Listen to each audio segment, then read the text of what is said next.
And I can skip reading, so we have time for a little bit discussion. Okay. Good morning, friends. Welcome to our weekly read and discuss session. We are reading the book Drawing Solution by Patti Dobrowlski. We are uh, on page 37, part 2.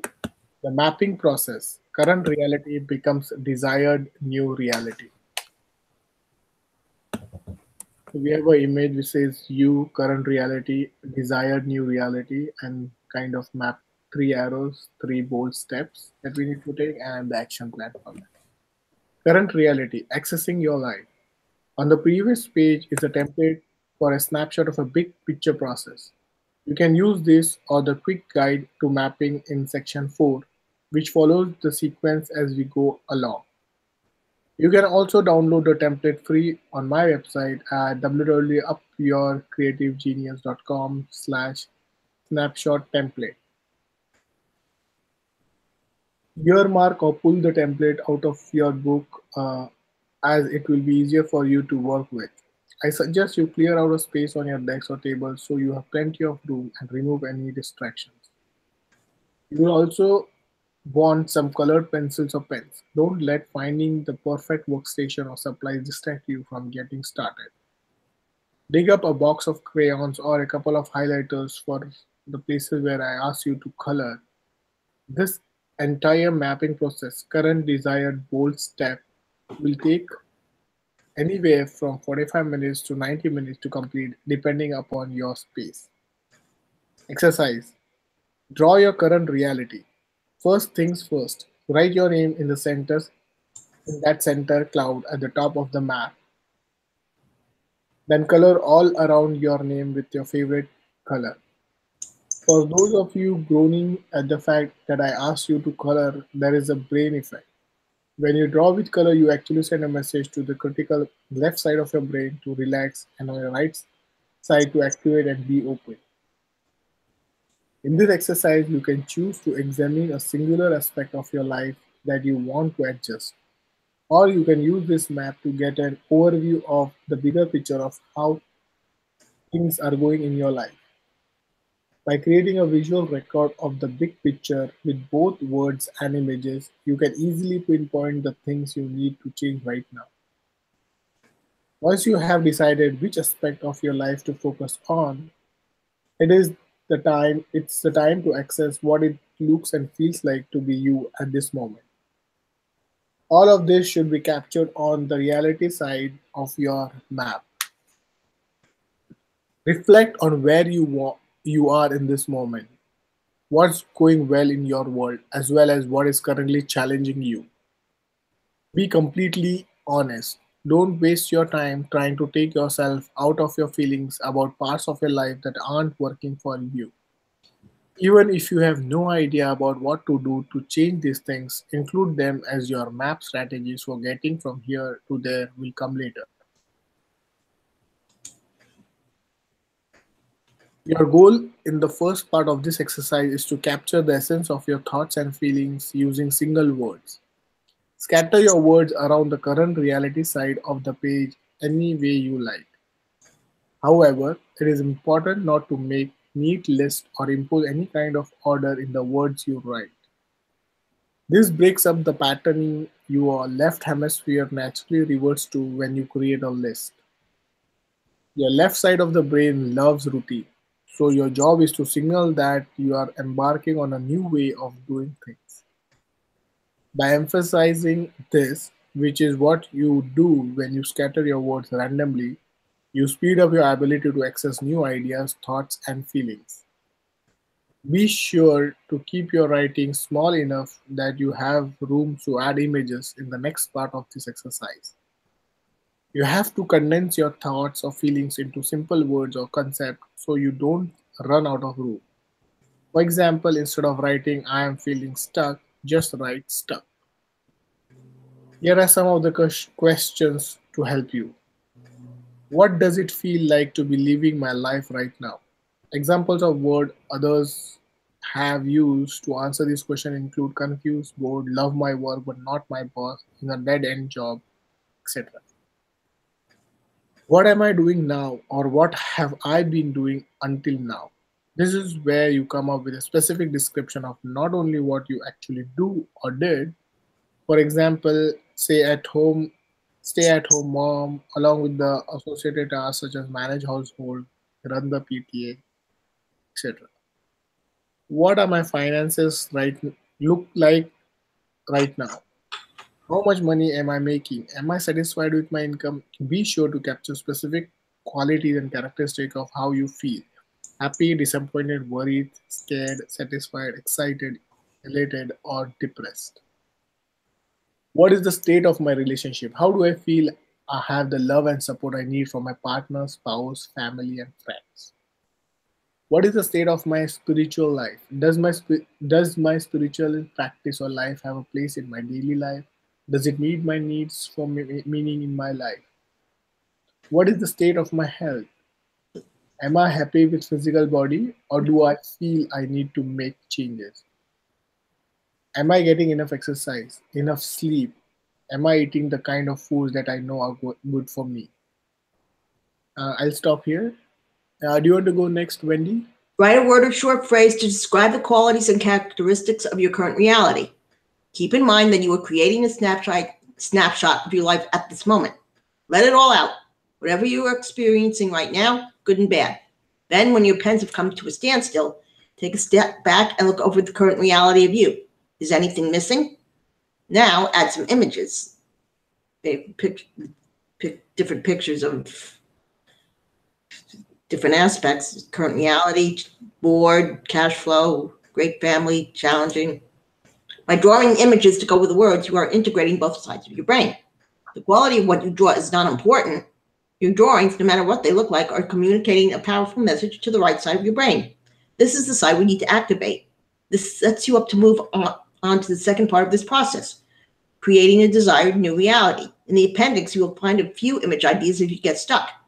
Feel free to trace them right into your map. So start adding pictures that represent the words you have written on your map. If you wrote stuck, you might end up drawing a person pinned to the page, a guy trapped in a cave, a stop sign, or a person standing at the edge of a cliff. It is important to leave enough space to capture all the important thoughts and feelings you are experiencing using both words and images. Remember what I said about the visual and how it helps both sides of your brain integrate? And remember the emotionality about what you are thinking and feeling. Be sure you are only including what you are experiencing, not what you wish you were experiencing. We'll get to that later. All right, I'll stop here.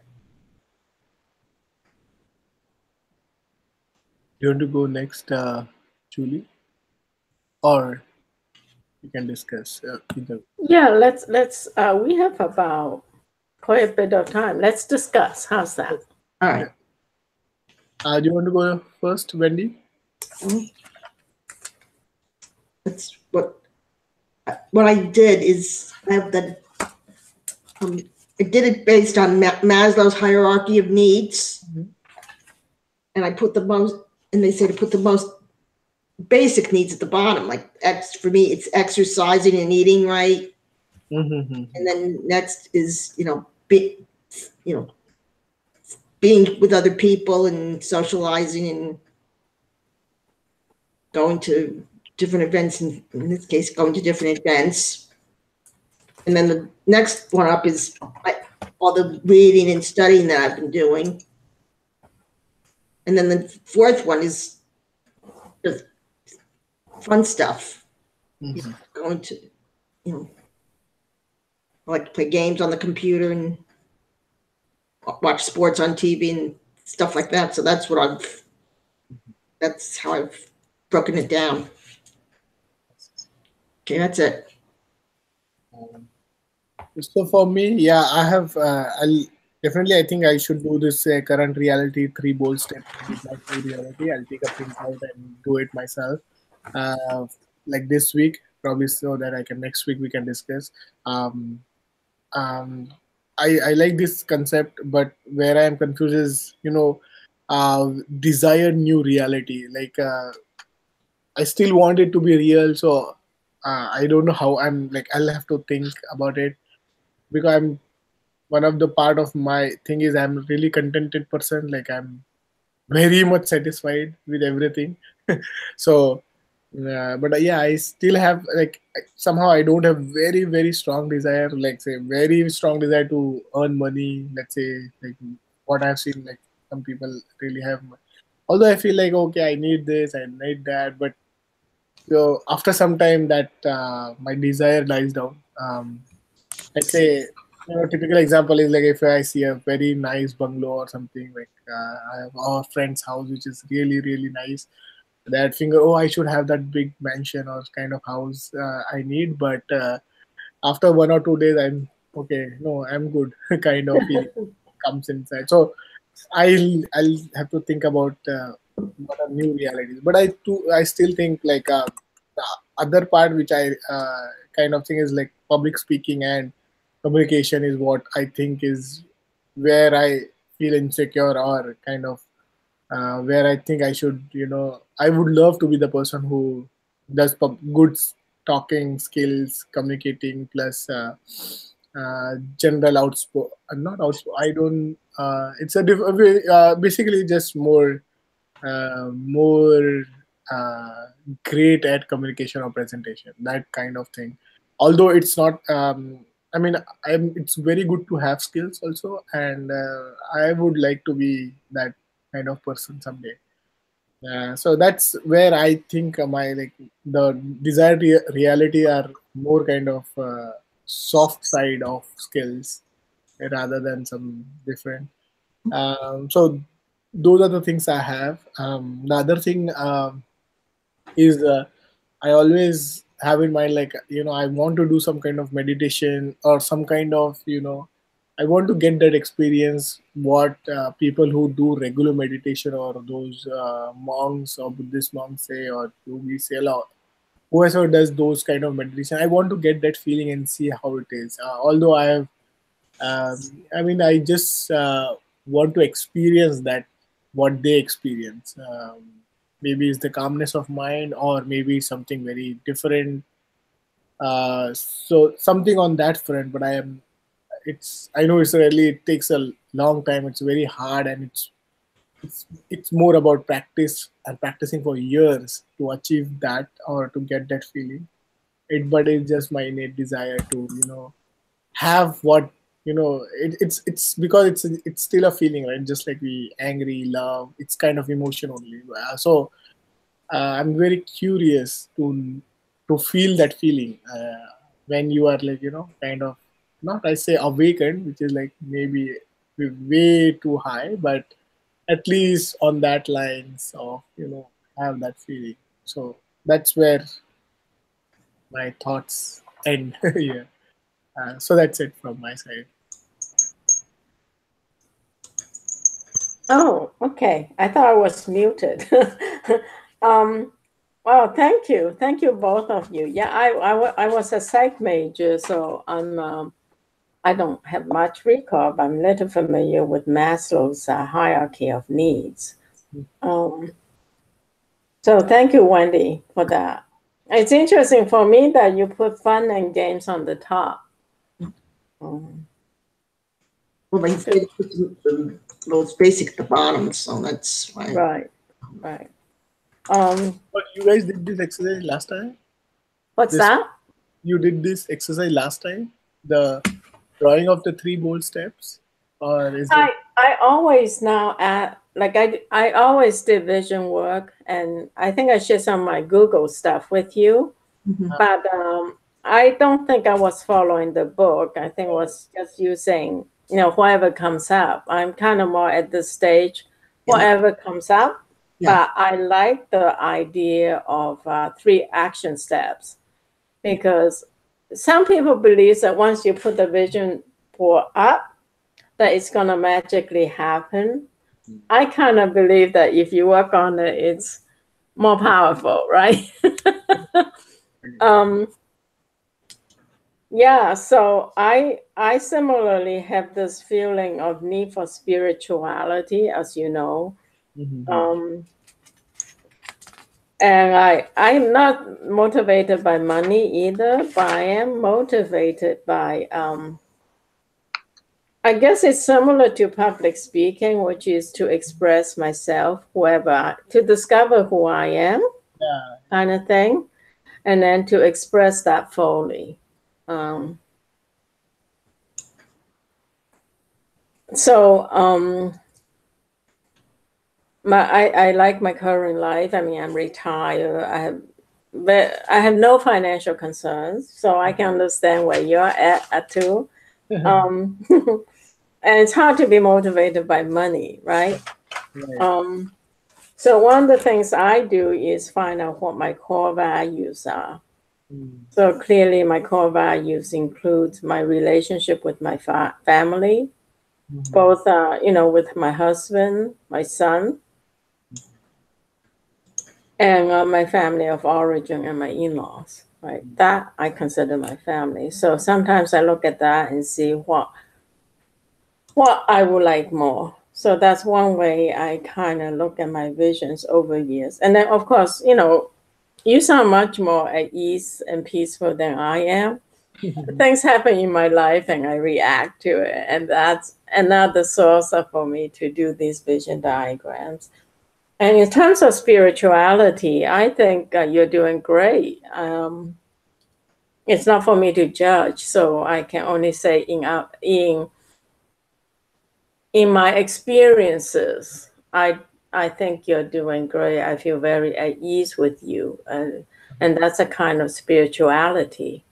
Being in harmony with others, Mhm. and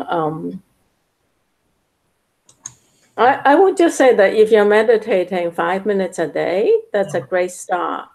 Okay. And the key is actually to do it daily at least, Uh-huh.